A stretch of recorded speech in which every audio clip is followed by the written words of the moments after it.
Welcome into the Reaction Monday edition of Main Street Sports Today, presented by Mid-Tennessee Bone and Joint. I'm Maurice Patton, and if you can see the screen, or if you could see the screen a couple of seconds ago, Chris Yao is out temporarily for the week. He's down on sunny shores of the Gulf Shores. Standing in for him this week is Pulaski Citizen sports editor Wade Neely. And Wade, I don't know if you saw that picture of you that we've got on the title card, looking pretty dapper with the sports jacket and everything. I feel a little underdressed. I don't know where producer Justin dug deep on the internet for that, but I'm not complaining, my friend. You looking good. Yeah. Big show. A lot to talk about. There was a little race over east of town this weekend, and I'm gonna touch on that a little bit. We're gonna get with Willie DAUNIC, the voice, the television voice of the Predators. They had a little activity over the weekend as they head into the NHL draft this week that will be here in town. Also gonna talk later on with down in Wade's backyard, University of Tennessee Southern men's basketball coach DUGAN LYNE, as there's some big doings going on down there. I guess this is the last week of a league and heading into or back into a new league are the Firehawks. They're going to catch up with him a little bit on that. Obviously, got to talk a little Braves. Intriguing weekend. We survived.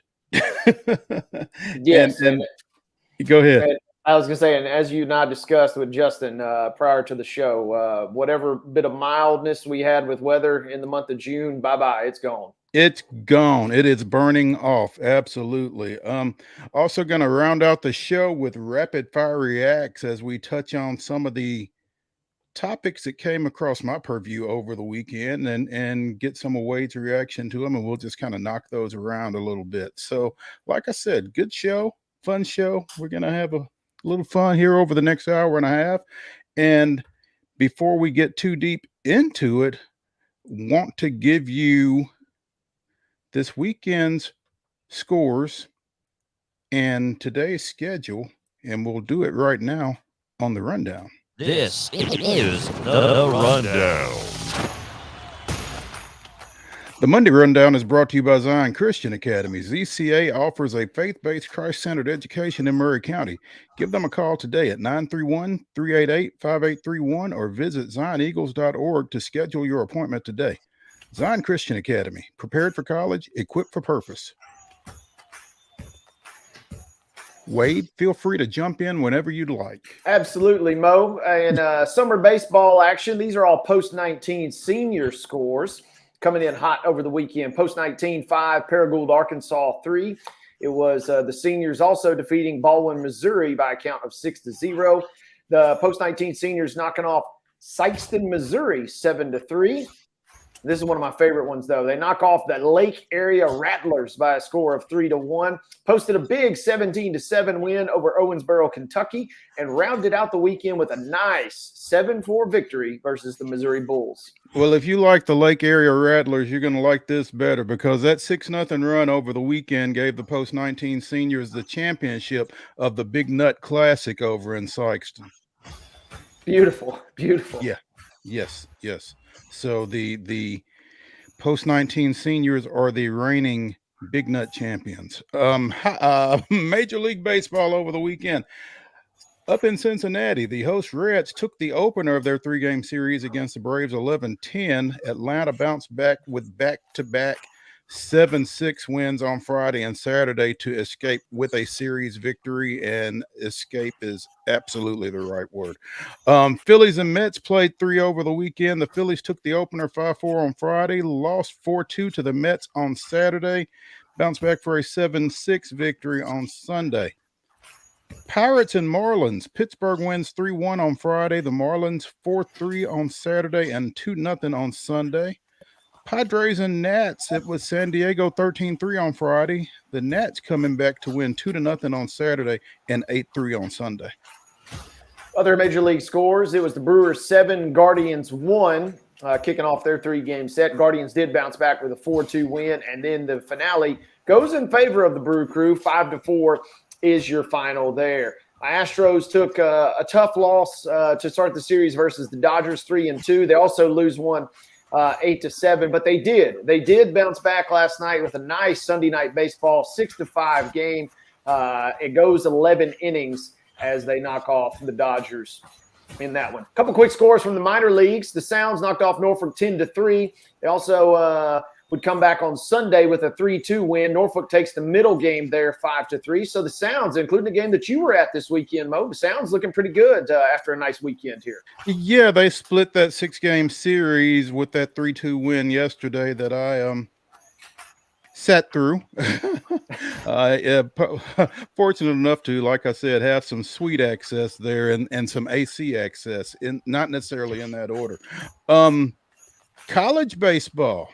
Season winding down. LSU with a 4-3, what was that, 10 or 11 innings in Saturday's game. LSU won 4-3. That was 11. It was 11. Okay. Florida took that personally. Came back on Sunday, and the Gators won a 24-4 decision to force a game 3. We'll talk about that here in a second. WNBA action over the weekend.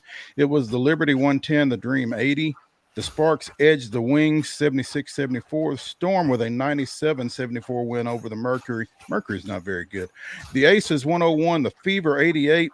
Liberty with an 89-88 win over the Mystics. The Sun 96, the Sky 72. Sparks with a 93-83 win over the Wings. And in USFL Conference Championship play, it was the Pittsburgh Maulers down in the Michigan Panthers 31-27, and the Birmingham Stallions defeating the New Orleans Breakers 47-22. Maulers, Stallions next week, league championship. Should be a good one. A couple quick games. It's a brief schedule, but we do have a schedule for today. These are all major league games. Brewers and Mets. The Brewers will travel to New York for a 6:10 first pitch there. The Twins will travel to Hotlanta, 6:20 first pitch, that game on Valley Sports South. The Nats are at the Mariners tonight at 8:40. And in a big game that Mo has mentioned, it'll be winner take all tonight. LSU versus Florida, 6 o'clock on ESPN. That should be a really good one. And in a rematch of a game played just a couple nights ago, it'll be the Fever at Mo and I's favorite, the Las Vegas Aces tonight. They are on fire, and the Aces will play at home tonight at 9 o'clock. I think that game is on CBS Sports Network for those so inclined. The second half of a 2-game set there. I when I was typing this up, I saw the Fever and the Aces. I'm like, wait a minute, didn't they just play? Or is this rarely seen home and home, I guess, over the weekend, right? No, they're both in Vegas. Oh, okay, fair enough. Yeah, exactly. There could be worse places to play 2 road games, I suppose. If you got to be somewhere, there are worse places to be. That is your rundown.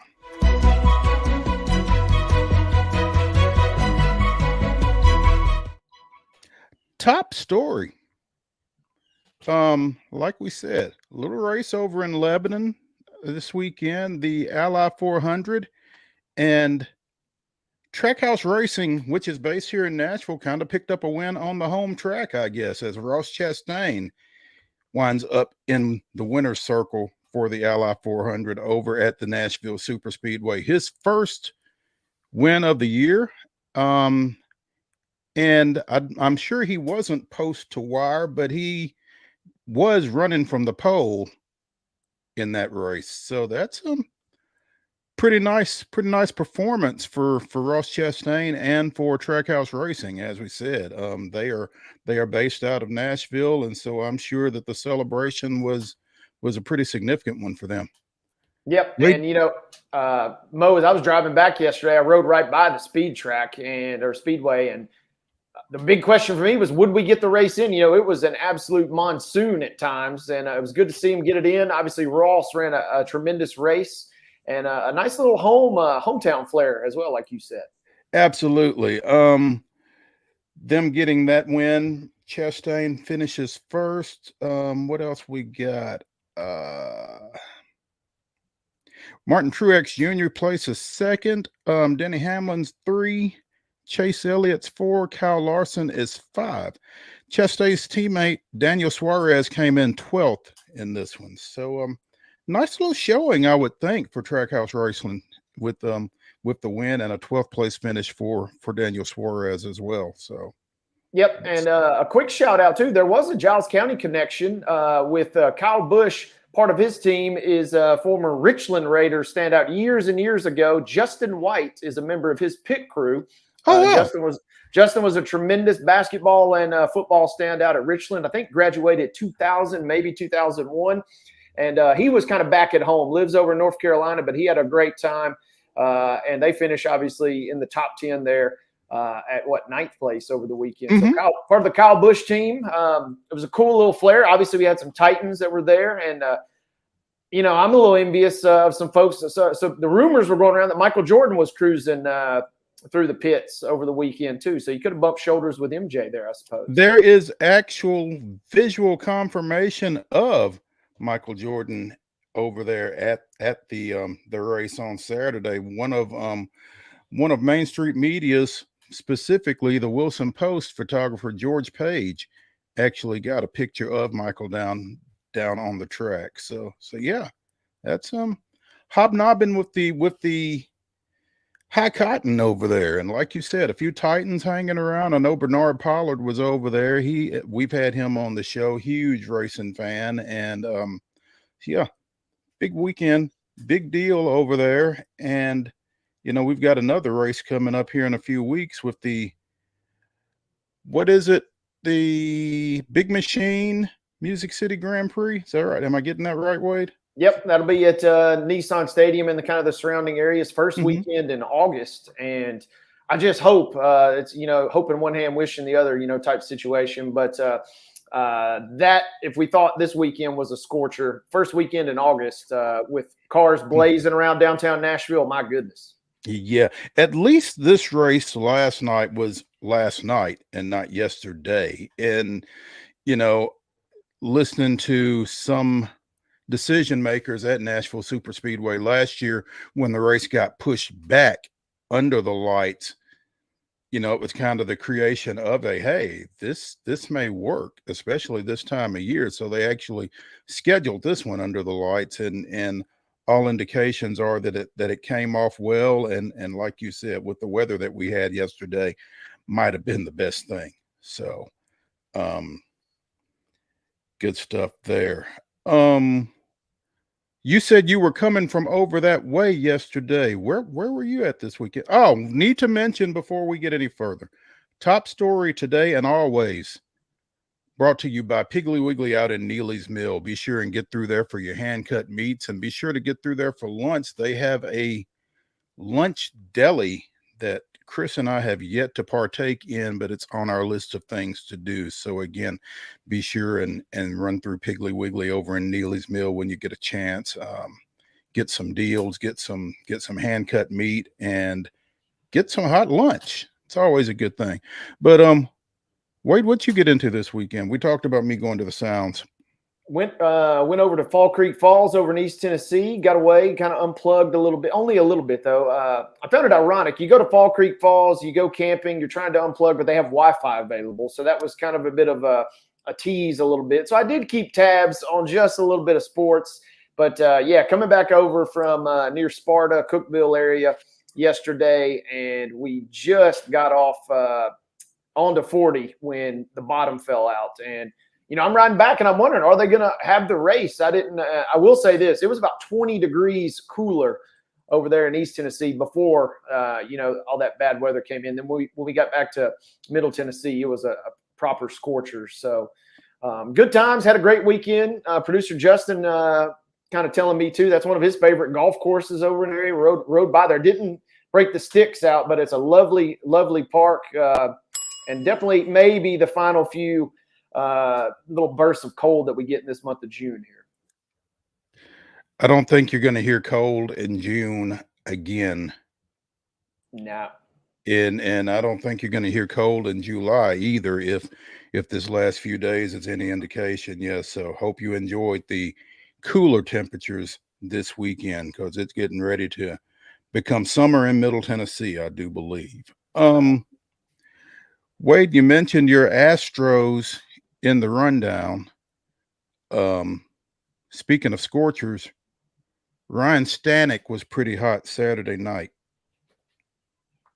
Yes, and you know, they're kind of still, I haven't quite figured them out just yet. And a couple of weeks ago when you and I were paired up when Chris was out, and definitely a couple of weeks ago when you were out, Chris and I were you know, okay, when we get Altuve back, we'll reassess and kind of see where we're at. Well, he's been back for a little bit, and they're 3-7 in their last 10 games. And the Rangers obviously have been on fire in that division. So they find themselves nearly 6 full games back. And then suddenly, even though they're only 4-6 in their last 10, the Angels are playing great ball this year too. So as an Astros fan, I'm not ready to fully press the alarm bell just yet, but I'm getting very, very close, because you blink and it'll be late July, and then all of a sudden maybe those 5 or 6 games you're trailing now 8 or 9, and then suddenly it's almost too little too late at that point.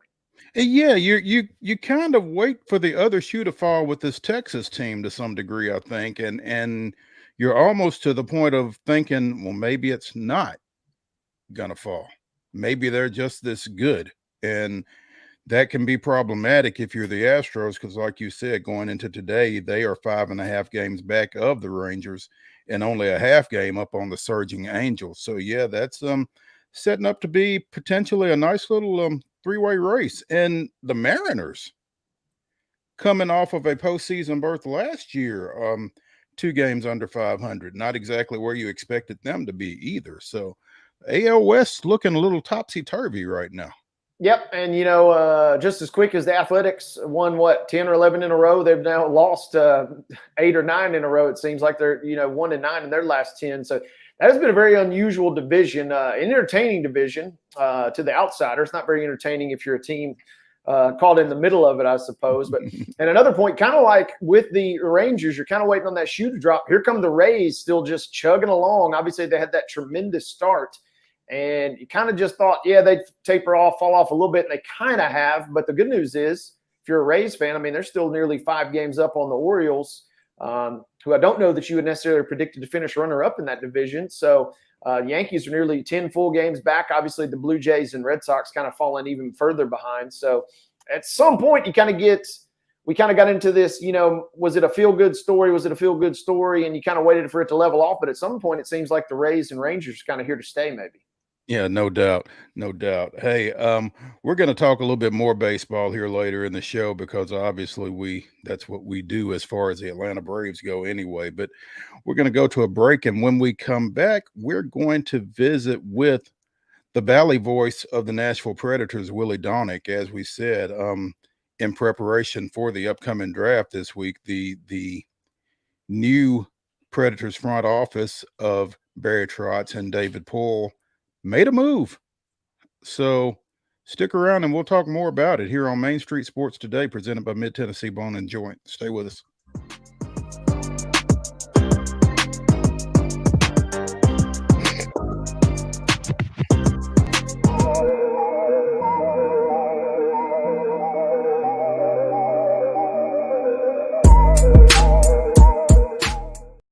Mid-Tennessee Bone and Joint treats your orthopedic injuries and existing conditions. Our trained physicians will get you back in the game faster. Contact us at 931-381-2663 or www.mtbj.net. With Lee Company technology, the best handymen are hands-off. Lee Company techs have been using visual findings and other smart technology tools for years to add transparency and virtually take customers along.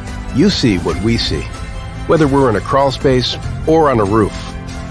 With Lee Company, technology helps us help you, no matter what's happening in the world or at your house. Jones & Lang Sporting Goods here in Columbia has been outfitting teams, officials, and anybody else from T-ball to college for 50 plus years. Be sure and check them out at 931-388-8060 or online at jonesandlang.com. Jones & Lang Sporting Goods, the look of a winner. Zion Christian Academy, zioneagles.org or 931-388-5731. You can schedule your appointment. Go tour their campus. It is beautiful over there, and you're definitely going to want to see it. Again, it's zioneagles.org. Give them a call, 931-388-5731, and schedule your tour today. Welcome back to Today's Better Health. I'm Colleen Barton, and I'm here with Dr. Gil Kentoff and Dr. Wendy Toohey, and we're talking about the latest treatments in back and neck pain. Many people, Colleen, come to see us with neck and back pain, and they develop tingling and numbness down the arm or lower back pain that develops into sciatica shooting down their leg. And for these patients, we have an advanced treatment technology, non-surgical decompression therapy that we really introduced to this area.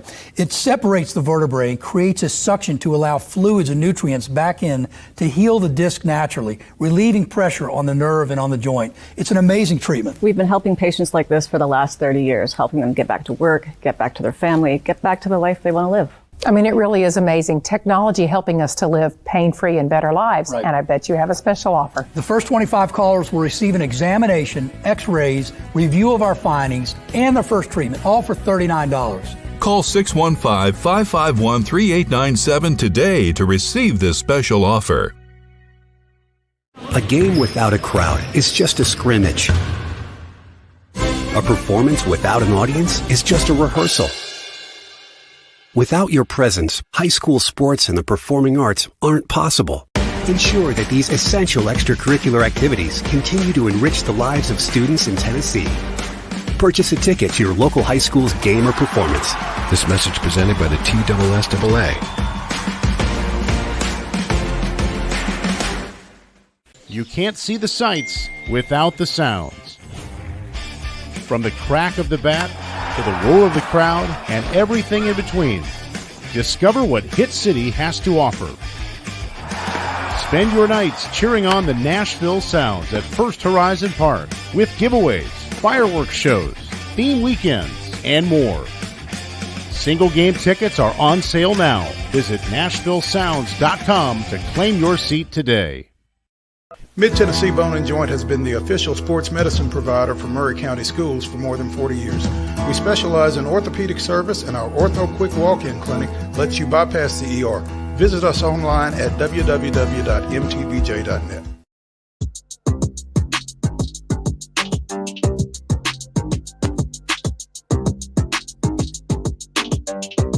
Welcome back into Main Street Sports Today, presented by Mid Tennessee Bone and Joint. I'm Maurice Patton, alongside guest host Wade Neely. Chris Yao on vacation this week,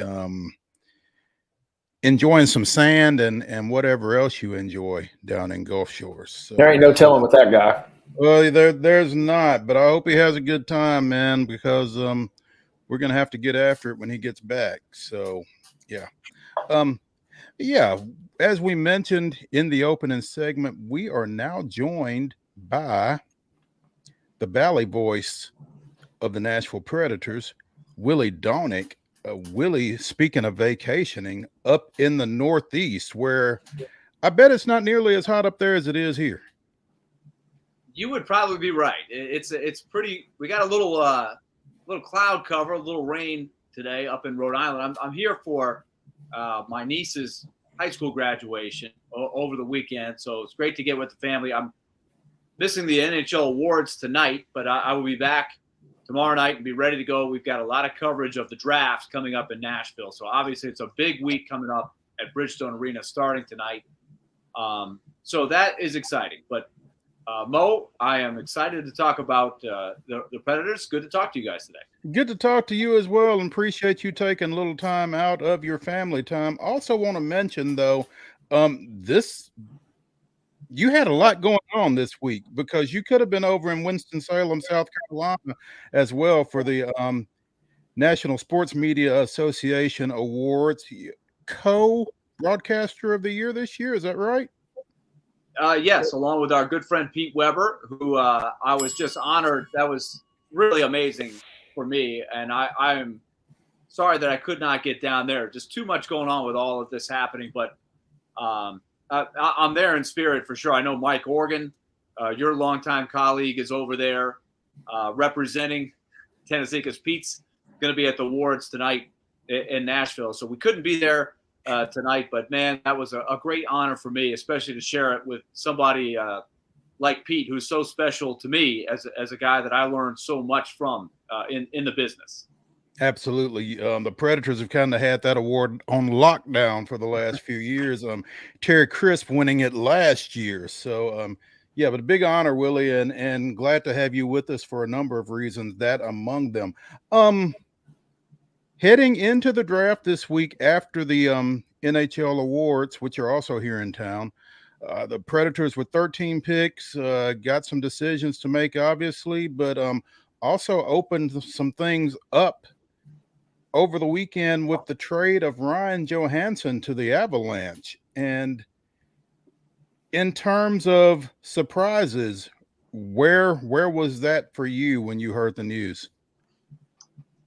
I think it was a surprise in that at this stage of Ryan Johansson's career, with 2 years remaining on a deal that pays him $8 million a year, I wasn't sure what the trade market would be.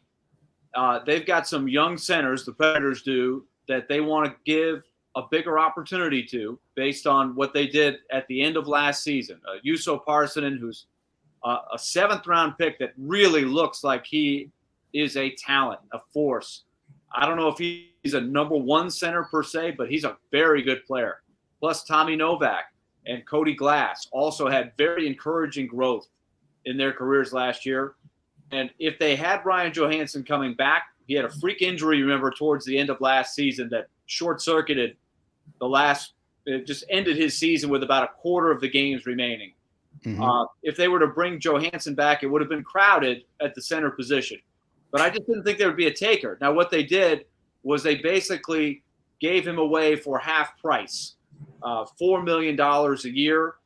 The Predators will retain that, and the Avalanche will pay him the other $4 million that he's owed. He gets a guaranteed contract.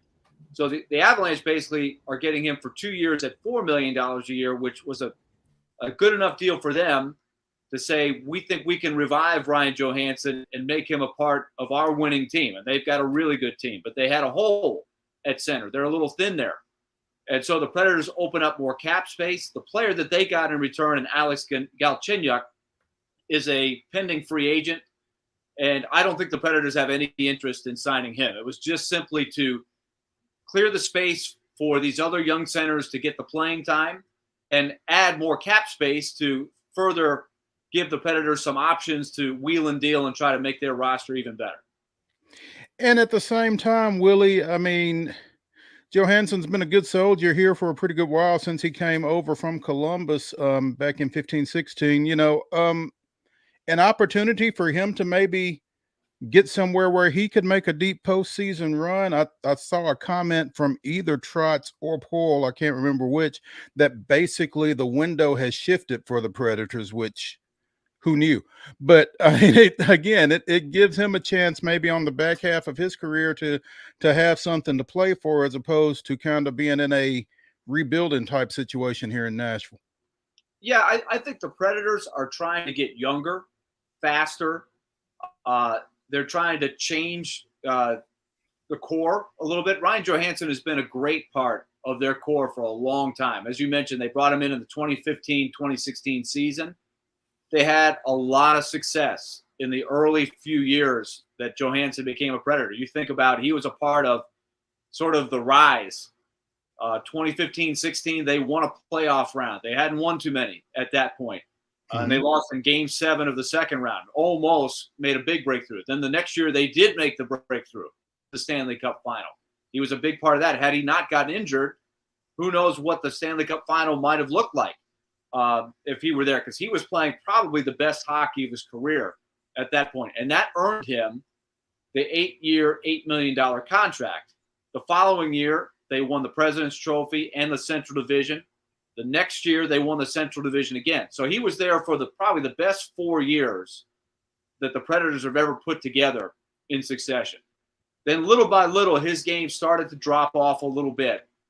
He had a very good season 2 years ago, but 3 of the last 4 seasons, he's had some injury issues, some consistency issues, and he seems to have lost a step, according to Barry Trotz. And I think that's a fair assessment.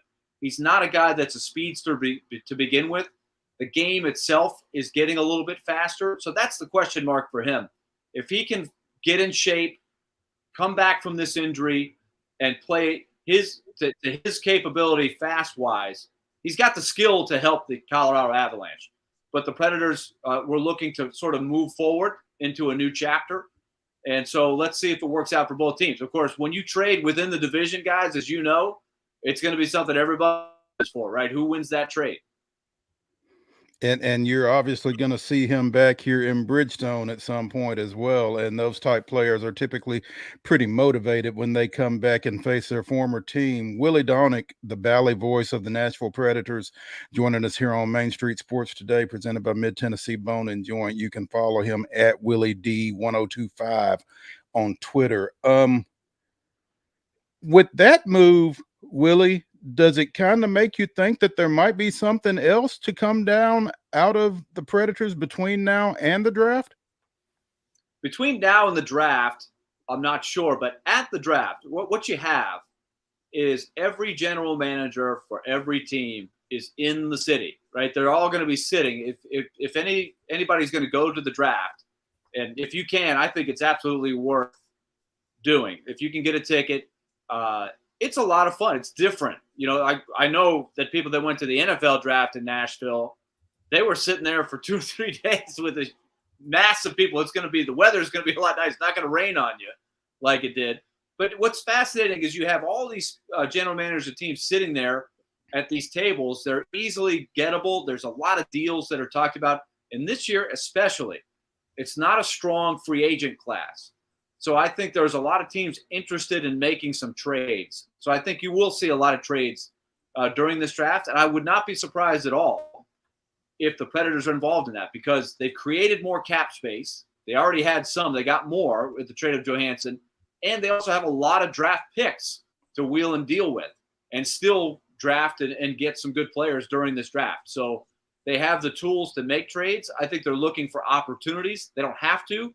But I think there are a lot of teams up against the salary cap that are probably looking to move some players. So there might be opportunities there for Barry Trotz's team better. Willie, I guess I'm curious. I'm kind of reading some stuff online, and if the goal was to just simply clear space, it seems like it was definitely a win for the Preds and the front office staff. But in terms of on-ice production, is it how soon can we potentially maybe assign a value or a grade, if you will, to this trade? Is that something that we're going to have to wait this year, next year, or multiple years before we can really kind of put a firm stamp on that, or will we see something kind of immediately?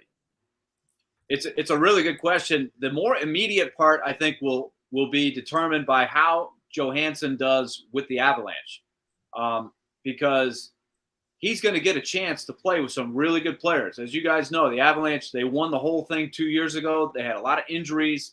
Their depth has been a question mark, so they needed somebody like that. He's going to be passing to some really good players, so he could get some good numbers there. And a lot of people could look back on the trade and saying, wait a minute, you just gave away Ryan Johansson. He's still pretty good. But at $8 million, I think the Predators part of the equation will be, with the opportunity now created for Juuso Parssinen, Tommy Novak, and Cody Glass, 3 young centers, I think they will get more responsibility. And we'll see what they do with it, right? Do they take a step back? Do 1 or 2 of them continue along the path that they had with some good growth? If they can do that, I think that's where you're going to see the Predators say that this deal was worthwhile. Plus, like we've been saying, it's an asset to have cap space when you have a hard salary cap. If you have the flexibility to make pretty much any move you want, that's a strength that a lot of teams don't have. For example, today Taylor Hall was traded from the Bruins to the Chicago Blackhawks. And I don't know what they got back yet. I don't think that's been made public yet. If it has, it's just the last few minutes. But Taylor Hall's a pretty good player that the Bruins pretty much had to move because they were up against the salary cap. They have too many other good players. They couldn't keep them all. So the Blackhawks took advantage by trading for a pretty good veteran player that they probably didn't have to give up a whole lot for. I guess also another question kind of in the draft realm of this, kind of a layperson to the NHL draft in particular. When we get to the Preds, maybe at like 15, say everything holds form, are you drafting more so just straight up on need, or is it more just drafting on potential? What do you maybe assess the Predators' draft strategy coming in, not factoring in any potential trades or moves at that point? Another really good question, because I think a lot of times when we think of the draft, you got to remember that all of these players, 18 years old.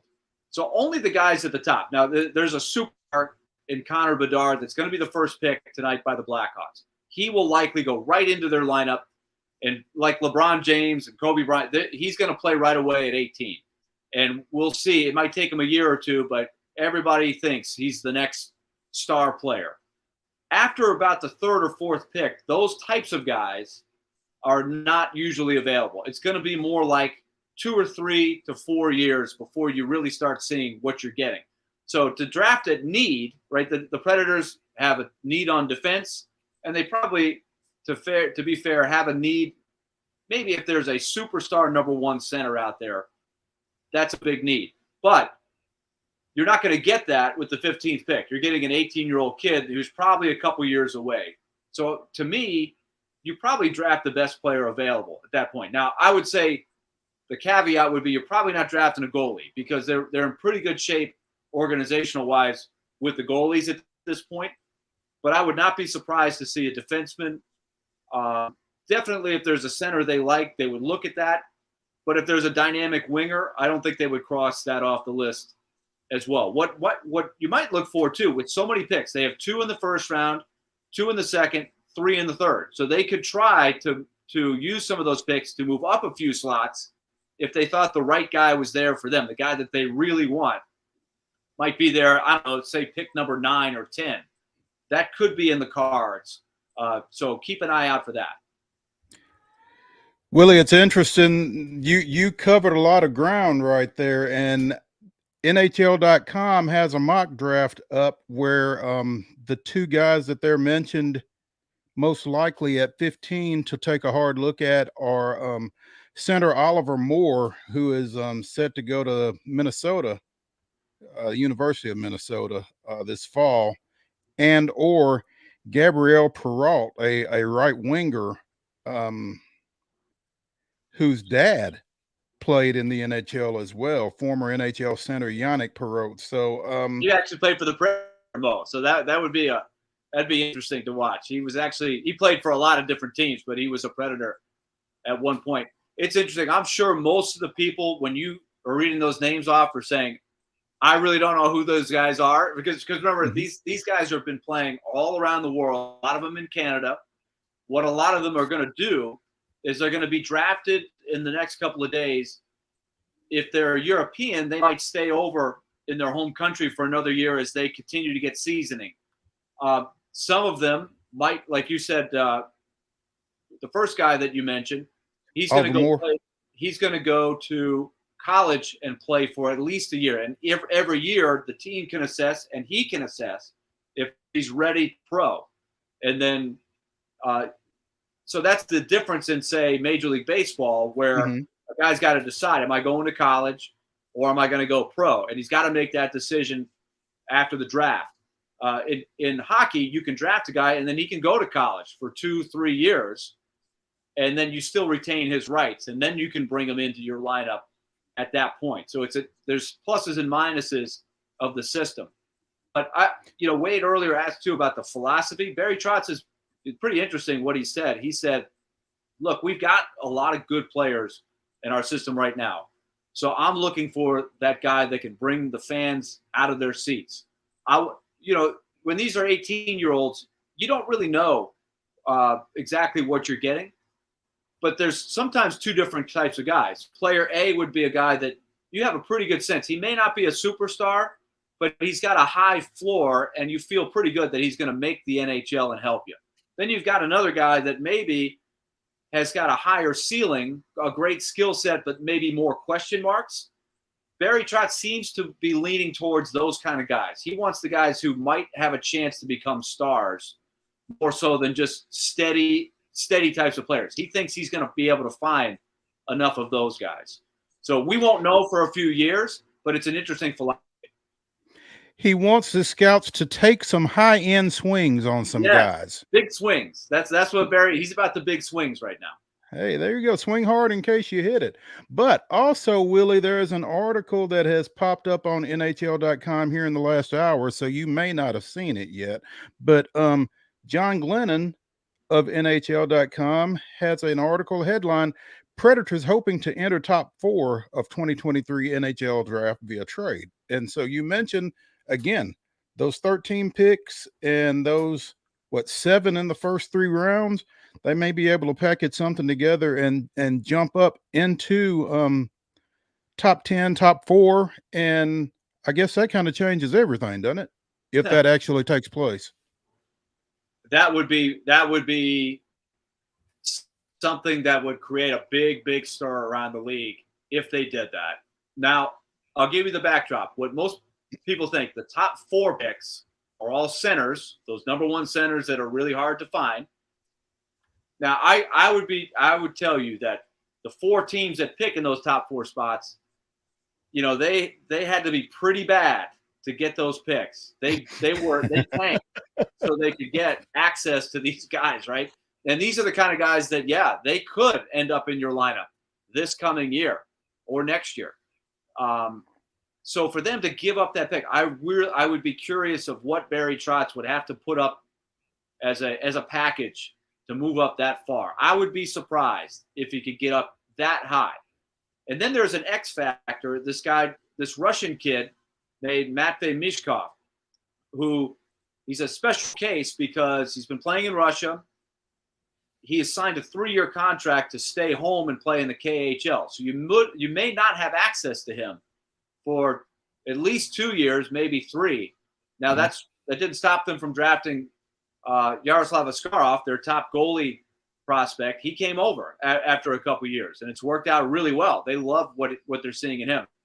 But there's a little bit of risk when you draft a Russian like that, especially one with his profile. So he's the guy that everybody's talking about. He could go 5th, 6th, 7th. So Barry Trotz did say, I think they had a press conference earlier today, and I think he may have told John as well that they've been making phone calls to what it would take to get into the top 4, put some pressure on those teams. Hey, are you willing to deal it? But at the end of the day, I would be surprised if one of those top 4 teams especially would be willing to trade off of that spot. One other piece of news out of the Predators camp today, Pecorine has been named European Development Coach and Scout. Apparently, he's going to work primarily with all goaltenders, not a bad idea, in the organization, including prospects overseas, scout European-based goalies for the franchise, and continue to work, learn, and observe alongside goaltending coach Ben Vanderklok. So, Pecorine officially with the team yet again, and that's never a bad thing. Man, I'll tell you, they from the day that Pekka decided he was going to retire, they have been looking at different ways to keep him involved that makes sense, right? They want him to be able to sort of recharge the batteries, but Pekka has, I think, as time has gone on, he's talked to them. Obviously, anytime he's in Nashville, he becomes automatically the #1 ambassador for the team anywhere he goes. You know, he can go to a school, he can go to a fire station, he can go anywhere, any speaking function, and he is the best representative you could have. So as an ambassador, that's always been an official title for him. But I think he also has a passion for coaching and developing young players, and especially goaltenders. And so I think this is a perfect fit because he learned a lot under Ben Vanderklok, their goalie coach. Ben Vanderklok learned under Mitch Korn, who has always been Barry Trotz's #1 goalie guru, going back to Chris Mason and Mike Dunham and all of those guys. The Predators have had the luxury of excellent goaltending, and that's something that we've almost taken for granted here. So Pekka is a perfect guy to then turn and look at some of the European guys they have in the system. Willie DAUNIC, the Bally voice of the Nashville Predators, joining us here on Main Street Sports today, presented by Mid-Tennessee Bone and Joint, live from Rhode Island. Willie, appreciate you taking some time with us today. Safe travels coming back, and look forward to getting with you again here soon. Okay, sounds great, guys. And we on 102.5 The Game, obviously when the draft is going on that night, we'll be all over it. We got more people than you can count. They're going to be a part of it. We got Pete in there. We got Max Hurst. We got Chris Mason, Hal Gill. We got all kinds. We'll have the interviews. So if you're looking for local coverage while the draft's going on and you're trying to figure out who some of these guys are, we got you covered on Wednesday night. And we'll continue into Thursday as well. Absolutely. At Willie D1025 on Twitter. Follow him. Willie, again, thanks, man. Thanks, guys. Thank you, Willie.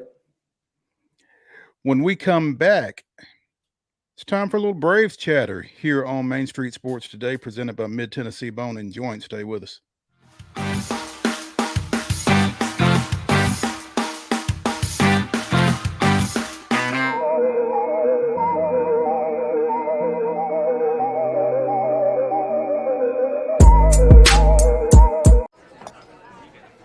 You've been putting back a few, and a few becomes a few too many. For a moment, you think about calling for a ride. Nah, you live nearby.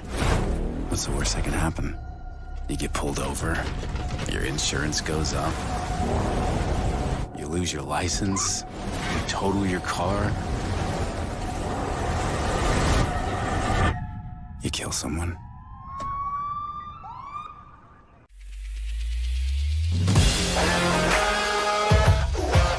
Hockey in Music City just hits different. It's one big honky-tonk party. It's the sea of gold in the crowd, the goals, the saves, the celebrations. It's an experience like no other. Experience Predators hockey all season long. Visit NashvillePredators.com/season tickets and join the Loyal Legion today. That's NashvillePredators.com/tickets, and we'll see you at Bridgestone Arena.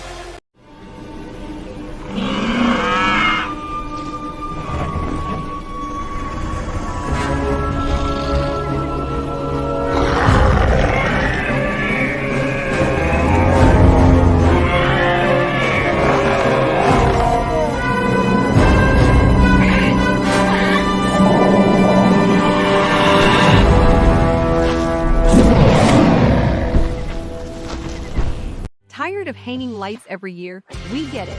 That's why Southern Nights is here to help. We install programmable lighting on your home or business so you can enjoy beautiful, customizable lighting all year round. No more ladders, tangled lights, or cold nights outside. We do the work, you do the celebrating. Call Southern Nights today and take the hassle out of holiday lighting forever. For a free quote, give us a call at 931-241-3074 or visit our Facebook page at Southern Nights.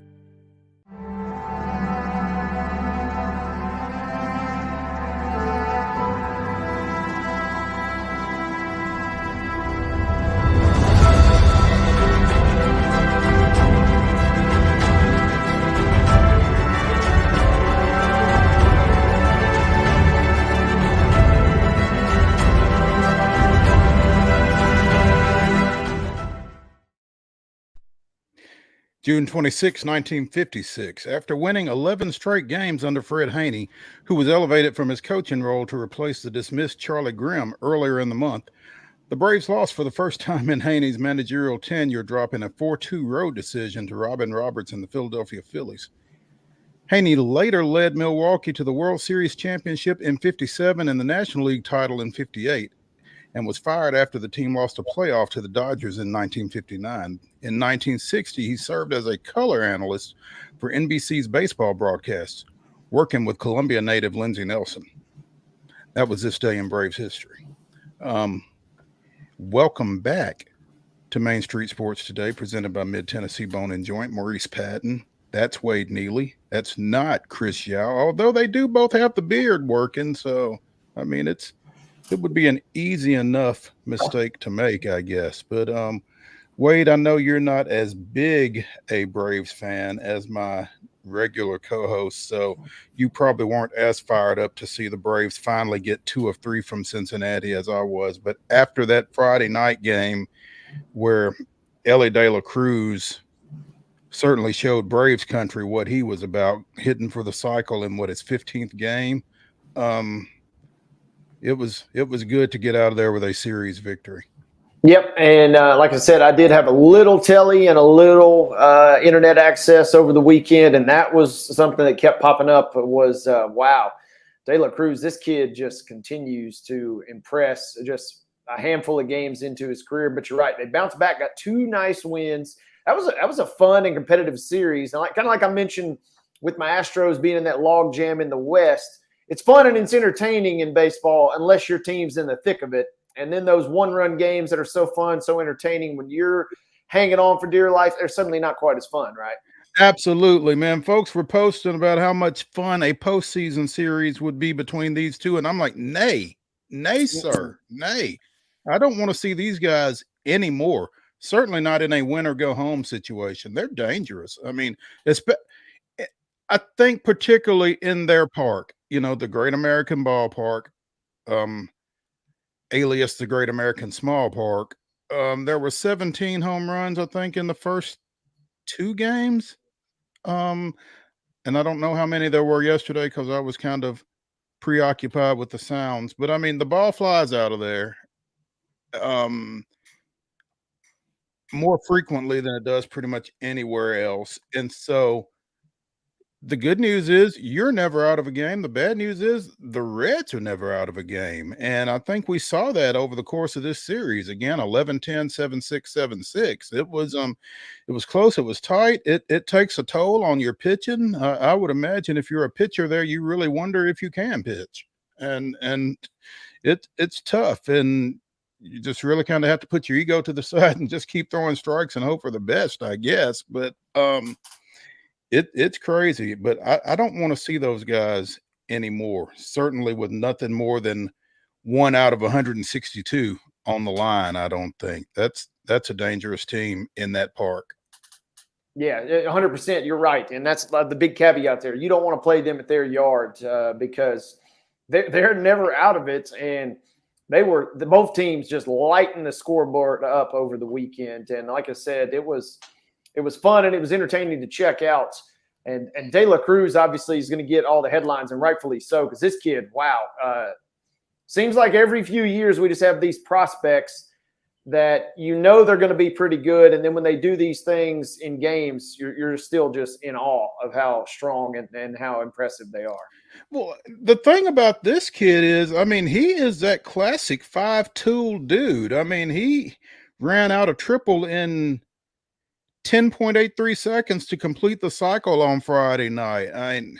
And if 10.83 seconds doesn't resonate with you, set your timer up on your phone or whatever. I mean, that's moving. And at the same time that he runs like that, he's got 116 exit velo, which I'm not a big analytics guy, but when you hit a ball 116 miles an hour, that's something you don't want to stand in front of for sure.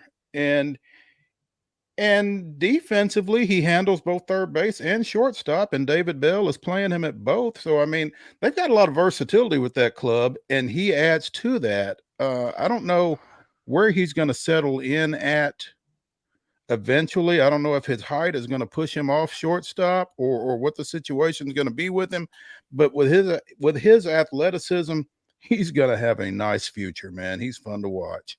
No doubt. And I mean, I was trying to pull up a clip. I don't know if we could find it, but they played Houston a couple nights ago before the Braves, and you might have seen it where the grounder to first, he beats it out. He beat a grounder out to first where the first baseman had to go deep, kind of almost into foul territory, and he slides in safely. And when I'm trying to Google to find the clip, the first story that pops up is he's faster than Billy Hamilton, and that's all you really need to know.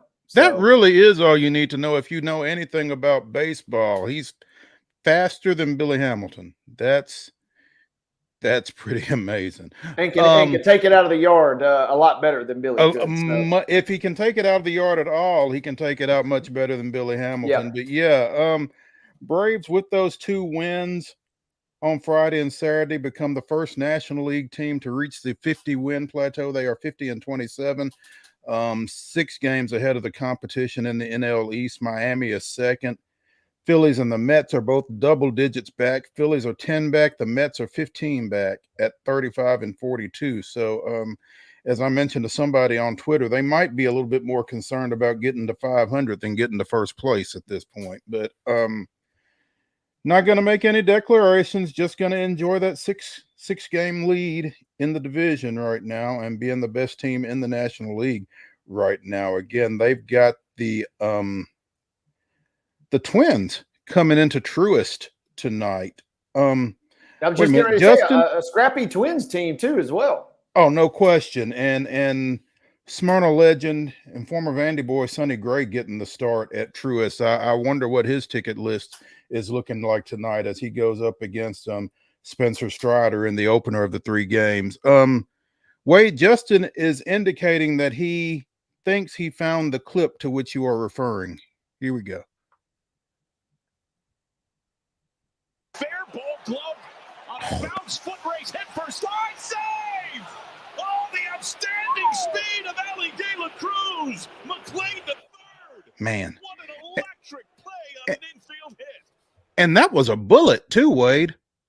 A bullet to first, and diving, recovering, both sliding for the bag was an iconic moment right there. It really is. That kid is special.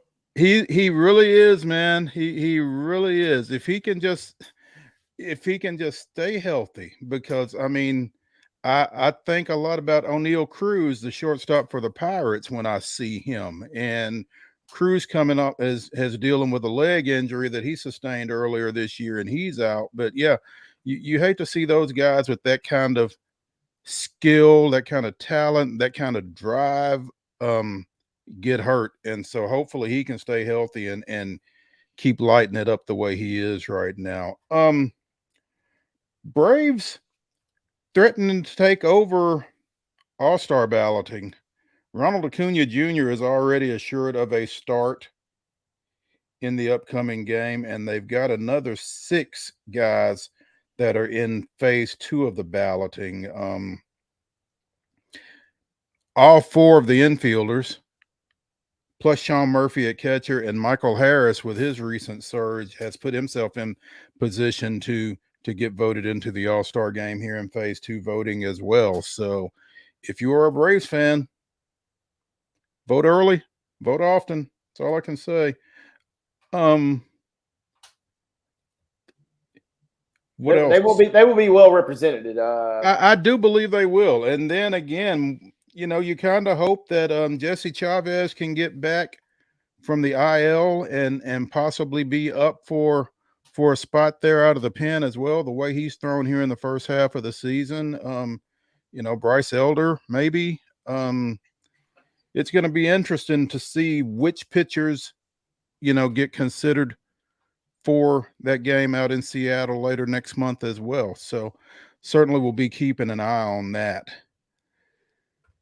When we come back on Main Street Sports today, we are going to check in with UT Southern Firehawks men's basketball coach Dugan LYNE as the program gets set to change conferences here, I guess, officially Monday, unofficially Saturday, July 1st. We'll see how that goes. We'll ask him about that here on Main Street Sports Today, presented by Mid Tennessee Bone and Joint. Stay with us.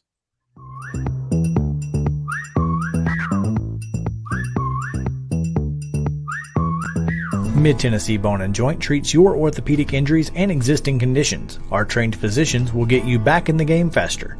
Contact us at 931-381-2663 or www.mtbj.net.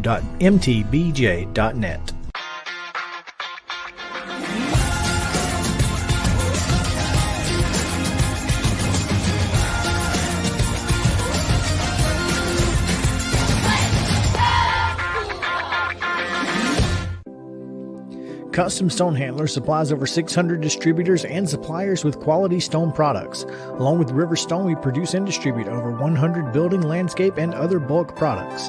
Our goal is to provide quality products, service, and partnerships to ensure our customers' success. We firmly believe that the measure of any person or company is how they treat other people and customers. Give them a call at 931-490-4990 or visit CustomStonehandlers.com. With Lee Company technology, the best handymen are hands-off. Lee Company techs have been using visual findings and other smart technology tools for years to add transparency and virtually take customers along. You see what we see, whether we're in a crawl space or on a roof. With Lee Company, technology helps us help you, no matter what's happening in the world or at your house. You can't see the sights without the sounds. From the crack of the bat to the roar of the crowd and everything in between, discover what Hit City has to offer. Spend your nights cheering on the Nashville Sounds at First Horizon Park with giveaways, fireworks shows, theme weekends, and more.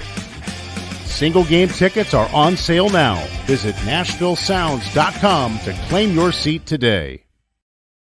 Piggly Wiggly, located in Neely's Mill Shopping Center, is Columbia's locally owned and operated Cost Plus 10 grocery store dedicated to serving the community with low prices and smiling faces. Piggly Wiggly offers fresh, hand-cut meats daily, as well as daily hot plate lunches from their deli counter. You're certain to see smiling faces and a helping hand when you're here at Piggly Wiggly. Come by and check out our fresh produce, high-quality meats, and more. Down home, down the street, we'll see you at the Pig. Mid Tennessee Bone and Joint has been the official sports medicine provider for Murray County Schools for more than 40 years. We specialize in orthopedic service, and our Ortho Quick Walk-In Clinic lets you bypass the ER. Visit us online at www.mtbj.net.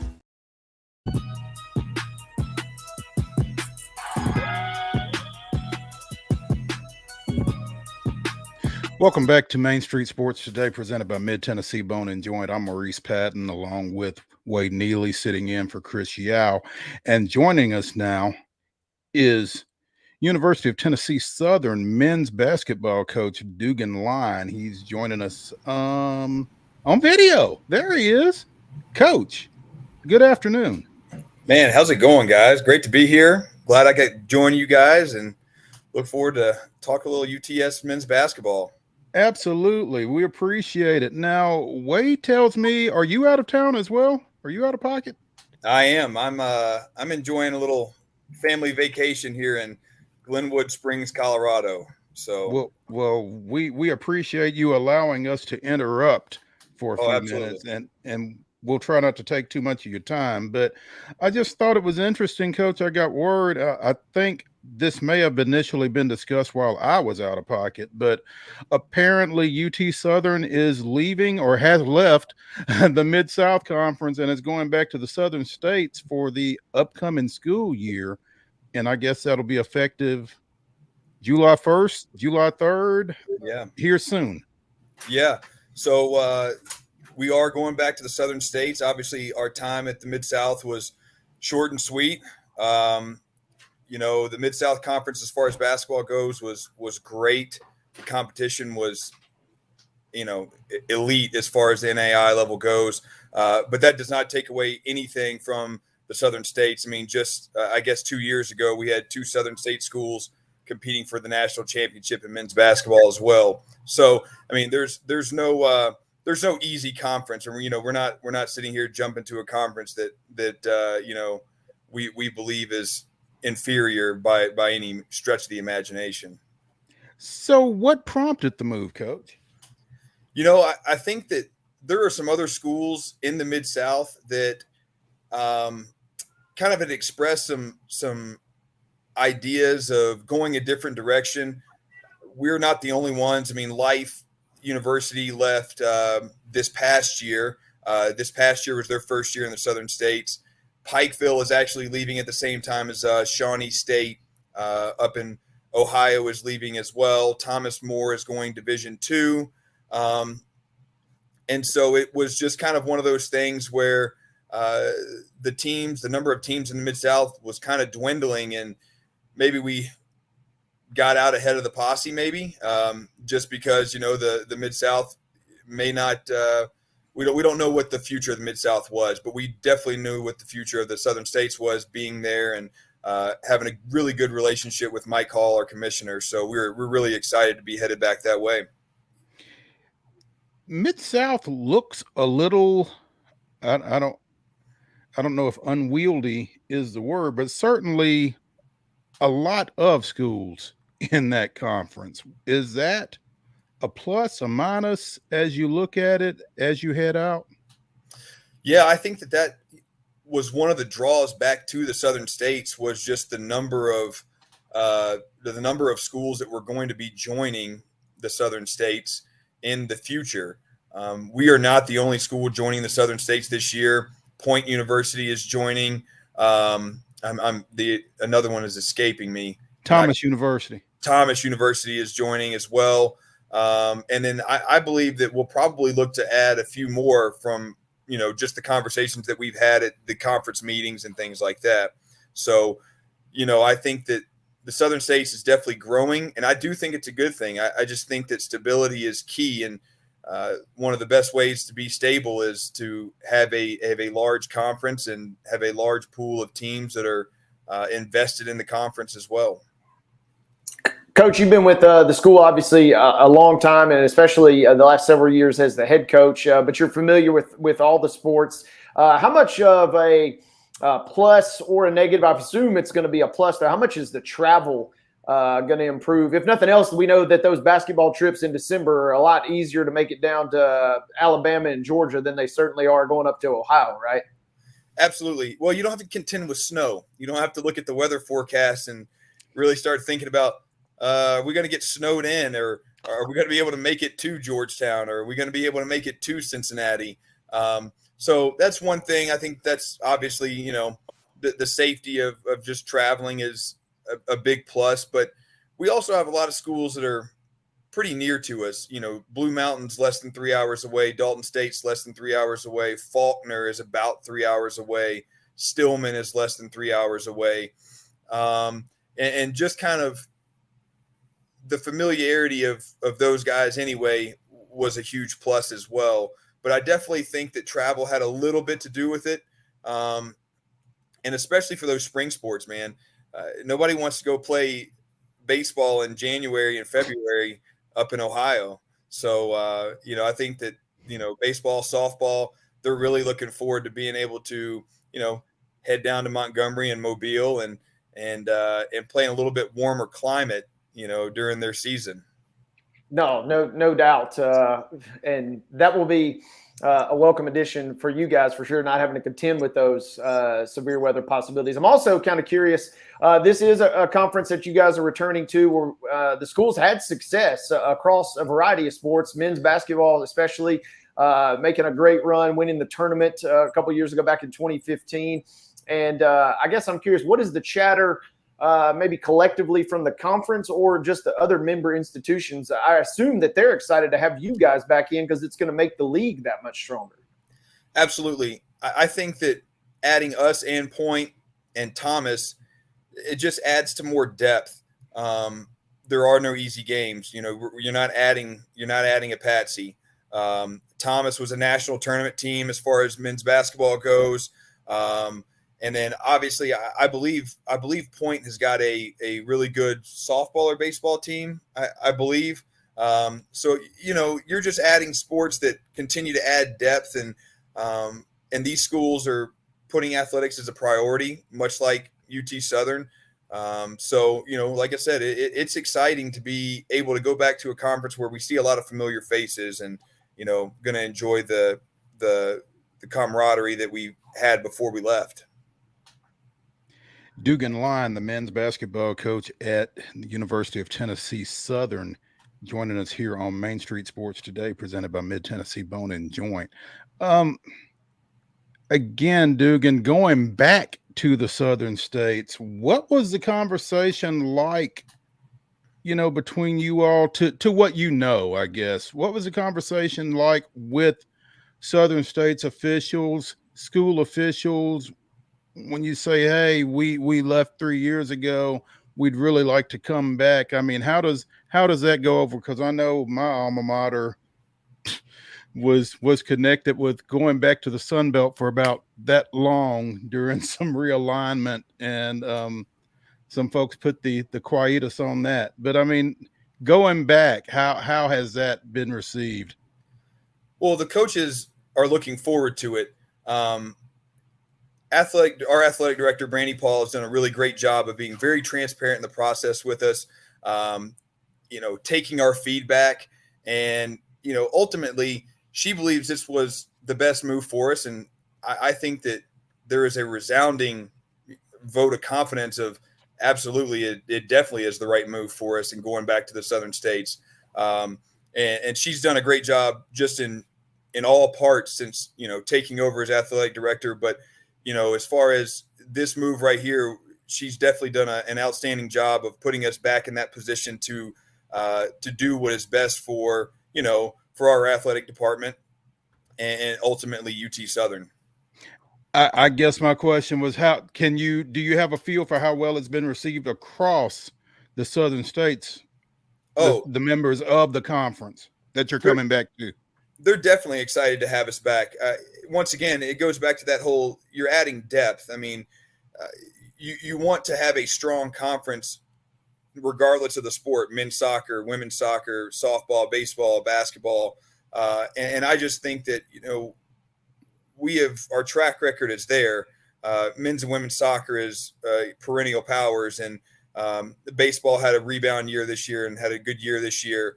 And softball in the past couple of years has been a force. I think the last year that we were in the Southern states, I think that they made the national tournament. So, they are going to be, happy to see us, and definitely well received to be back in the Southern states.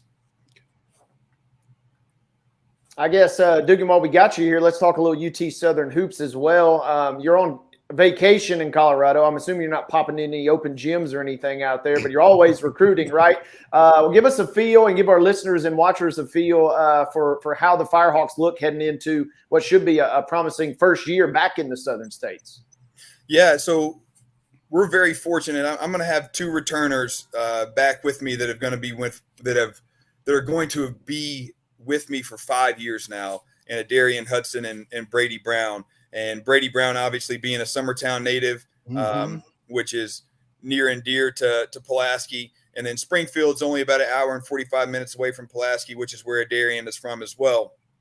So I feel very fortunate to be able to keep those guys around for 5 years. And, I think that it does speak to our program that those guys have chosen to stay around. And, in this day and age, we are in a different era of college sports where, you just change teams because, you want a different feel. And so I think that as far as our program goes, I think that it speaks volumes that those two guys have found their niche, and obviously they've helped us win a lot of games, which I'm extremely appreciative of. But more importantly, those two guys are going to graduate from UT Southern. They're going to leave a huge impact on our program. And then, we've also got Tad Sibley, who's going to been with us for 4 years. CJ Wilson's going to be with us for 4 years. Titus Griffin will be for 4 years. And so, I'm really looking forward to having those guys again, and obviously graduating those guys as well. But we've got a very veteran team next year. We've added 4-5 high school guys that I'm really looking forward to coaching, and that I really think is going to be a great base for when our 5th-year seniors and our 4-year guys, move on. And so I'm excited to coach those guys. And, with NAI basketball, you're never done recruiting. And, you're always at that time in the summertime where you're just kind of hanging on, maybe trying to find that one last late addition that is going to, hopefully put you over the top and just put you in a position to, try to win a conference championship, try to make a deep run in the NAI national tournament. It's always a goal to make it back to Kansas City. And Wade, Kansas City is a very special place for basketball, NAI basketball especially. And so it is a goal, no doubt about it. And that's what ultimately we're trying to get to, is try to get back to Kansas City. DUGAN LYNE, the men's basketball coach at UT Southern, joining us here on Main Street Sports today, presented by Mid-Tennessee Bone and Joint. Coach, as you look at the Southern States and as you consider your program in particular, who from what you understand are the folks that the teams that you are particularly concerned with? I mean, obviously it's everybody, but who in particular do you expect to be battling for the top spot and the opportunity to maybe get on that road to Kansas City? Yeah. You've always got to look at the guys that are always there. Coach Sanderson down at Faulkner does a phenomenal job. He always puts himself in a position to be contending for that conference championship. From what I know, Mobile has got just about everybody coming back, and they finished, I think, tied for 3rd last year. You've always got your Dalton State. You've got Stillman, and then Loyola, who is the national champion from 2 years ago. They were a national tournament team this year as well. So, like you said, there's no easy games. You're not going in anywhere, being able to play bad and win. That's for sure. And so, but those 3 schools, 4 schools are guys that are synonymous with NAI and the national tournament. So I think that much can be, attributed to them kind of continuing that name recognition and probably contending for that conference championship. Wade? And just as we kind of you made a great point that I wanted to touch on, Coach LYNE, is that one thing to me, having grown up in Giles County, covered Southern Middle Tennessee for a long time, I'm very always impressed with the ability of the Firehawks to recruit locally, and not only recruit locally, but find success. We had a kid from Giles County years ago, Khadijon Townsend, played for you guys a number of years, and especially a kid like Brady Brown. I'm just curious, how do you guys continue to find these kids that 3, 4, 5 years later we say, wow, not a slight to UT Southern by any stretch, but wow, they really kind of maybe were under-recruited a little bit, because it seems like you guys continue to find diamonds in the rough, and you find them right in our backyard. Yeah, I think that our relationships with people in our area is super important. And I was able to kind of develop a relationship with Wes Long and the Trotters when the Trotters were over in Summertown as well. Obviously, we were recruiting Trey Trotter and Brady Brown. And Wes Long just kind of pulled me aside at one point and goes, hey, this kid's going to be someone that is going to help you down the road. And he was very adamant about that and really believed in that. And when you've got somebody like Wes telling you that, someone that's played at the highest level, played down at UNA and was a winner all of his time down at UNA, and he's telling you that, hey, this kid's going to be special.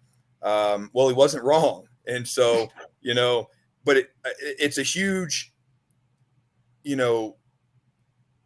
accomplishment for Brady to be in the position that he was, because, he came to us and he chose us over Columbia State and Freed Hardman, I think. And so, I think that he has always had a little bit of a chip on his shoulder in a great sense of that word. And he has worked his absolute tail off. And I'm really excited about a Giles County guy that we've got coming in this year as well, and Jack Harper. And you guys know the impact he had on Giles County High School this past year and what they were able to accomplish. And, obviously him being able to, propel Giles County back to the Murfreesboro, and he had a great end of the season. And I think that he is going to be one of those guys that down the road, you're going to be like, oh man, Giles County native, and he's at UT Southern and he's really doing some special things. And obviously he's got it in his genes. I mean, his mom was a phenomenal player at Martin Methodist. And so I'm really looking forward to coaching him. And I think that he's really got a bright future, and I'm excited to have a Giles County native in the program. And those guys, I would think, Coach, make it easier for you to go get the next guy out of Giles County, go get the next guy out of Summertown, that kind of thing, because they've seen those guys come and have success at your place. Absolutely. And throwing it back a little bit further, Khadijon Townsend, who was with us for 4 years, he makes it easy. And he's a high school coach in our area down at Fayetteville. And, just being able to be like, hey, Khadijon was here, and people knowing Khadijon and how big of a face he was in Giles County and how big of a face he is in high school basketball, right now, it does make it a lot easier. It makes my job easier, but it's that recognition that you need. And those guys, I mean, you guys probably know Khadijon a little bit. I mean, he's one of the finest, human beings that you're ever going to meet. And so he does nothing but put our program in a wonderful light. And I think that Brady Brown is going to continue to do that as well. And so that just, like you said, it just helps us to continue to recruit this area. Coach Dugan LYNE, the men's basketball coach at University of Tennessee Southern down in Pulaski, joining us here on Main Street Sports today. Coach, we appreciate your time. Know you're trying to be on vacation out in Colorado. Get off this computer and go out and enjoy that weather, and look forward to speaking with you again here soon. Yeah, awesome. I greatly appreciate you guys having me on, and I would obviously love to be back on anytime you guys are free to ask. So thank you, Dugan. Don't say it if you don't mean it. We appreciate it, Coach. We'll talk to you every soon. word. Awesome, man. Thank you. Thank you, guys. All right. Hey, when we come back, a little rapid fire reaction as we wrap up Reaction Monday here on Main Street Sports Today, presented by Mid-Tennessee Bone and Joint. Stay with us.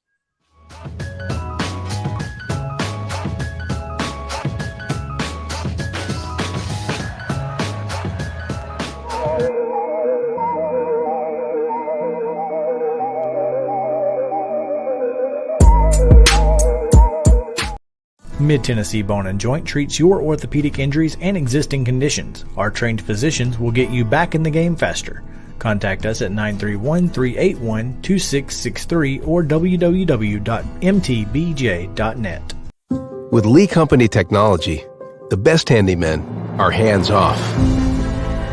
Lee Company techs have been using visual findings and other smart technology tools for years to add transparency and virtually take customers along. You see what we see, whether we're in a crawl space or on a roof. With Lee Company, technology helps us help you, no matter what's happening in the world or at your house.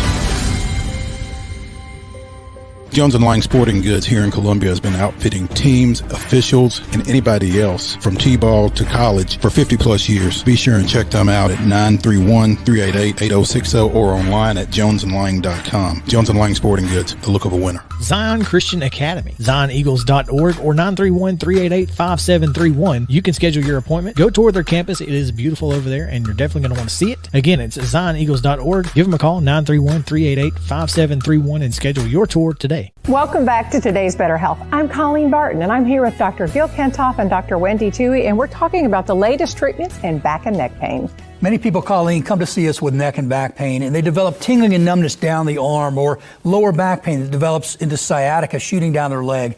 And for these patients, we have an advanced treatment technology, non-surgical decompression therapy that we really introduced to this area.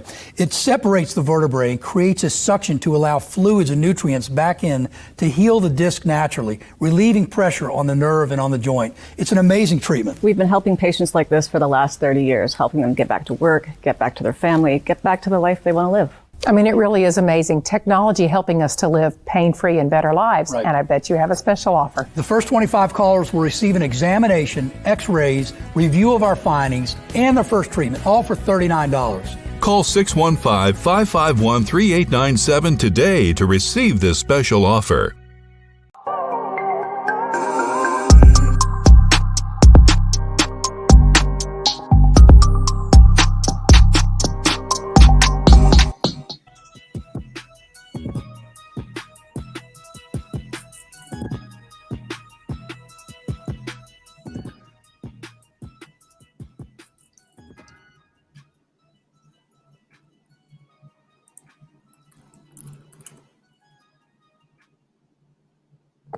Hey Mo, I think you're muted there.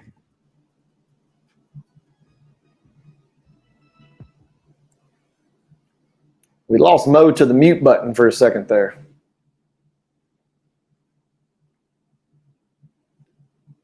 I just went 30 seconds muted. My bad. I'm sorry. Welcome back to Main Street Sports Today. It was a flawless delivery, it looked like. It was. Oh, it was the best 30 seconds of the show without question. Wade, rapid fire reaction. This is the first day of the 2-week TSSAA mandated dead period. Brandon Shields over at the Jackson Post had an article over the weekend expressing dismay with the dead period, particularly with the 2 weeks, I guess, discussing the fact that some teams or some programs may lose a little momentum sitting down for 2 weeks and then trying to crank back up after the 4th. Wanted to get your reaction to that concept, I guess. Rapid fire for me, like it, but don't love it. Love the idea of giving the kids a little bit of a break. I mean, after all, this is technically just high school football, even though it sometimes appears like it's SEC level in terms of commitment. So I like giving the kids a little bit of a break. I do agree that, yeah, you could potentially stunt some of that growth potentially over the summer, but a little break is never bad. And if nothing else, you get the kids out of the heat just in time to, well, get right back in the heat. Get in the heat. Yeah. I think everybody needs a break, not just the kids, but probably the coaches too. So, and I mean, it's not supposed to be a coach's type benefit or whatever it would be, but I think everybody needs a break, and so I'm for it, and as long as everybody is taking it, I guess. Wait, we talked a little bit about the College World Series. LSU and Florida have split these first 2 games. LSU winning in extra innings in the opener. Florida taking that quite personally with a 24-4 win yesterday. What are your expectations tonight? Well, not having kept up with the last 2 games as much as I'd like to, I will defer to a little entity called Las Vegas. And Vegas says that LSU bounces back tonight. And my gut reaction says LSU maybe does bounce back. You're going to obviously want to give Florida a massive benefit of the doubt after the walloping they put on them yesterday. But I say LSU bounces back and they claim the ship tonight. You know, Chris and I both picked LSU at the beginning of this 8-team affair. And the fact that they're still got a puncher's chance is pretty amazing to me, considering I picked them. But, you know, that 24-4 could leave a mark. I'm sure that the coaching staff down there says, hey, it's just one game, whether it's 4-3 or 24-4, it's just one game. So you only got to beat them one time. So I'm really interested. I'm interested, obviously, to see if Paul Skeens goes tonight or not, or if he does, how long he does. And you know, I'm intrigued by this one. It's probably one of the more intriguing game 3s of the College World Series you've seen in a while.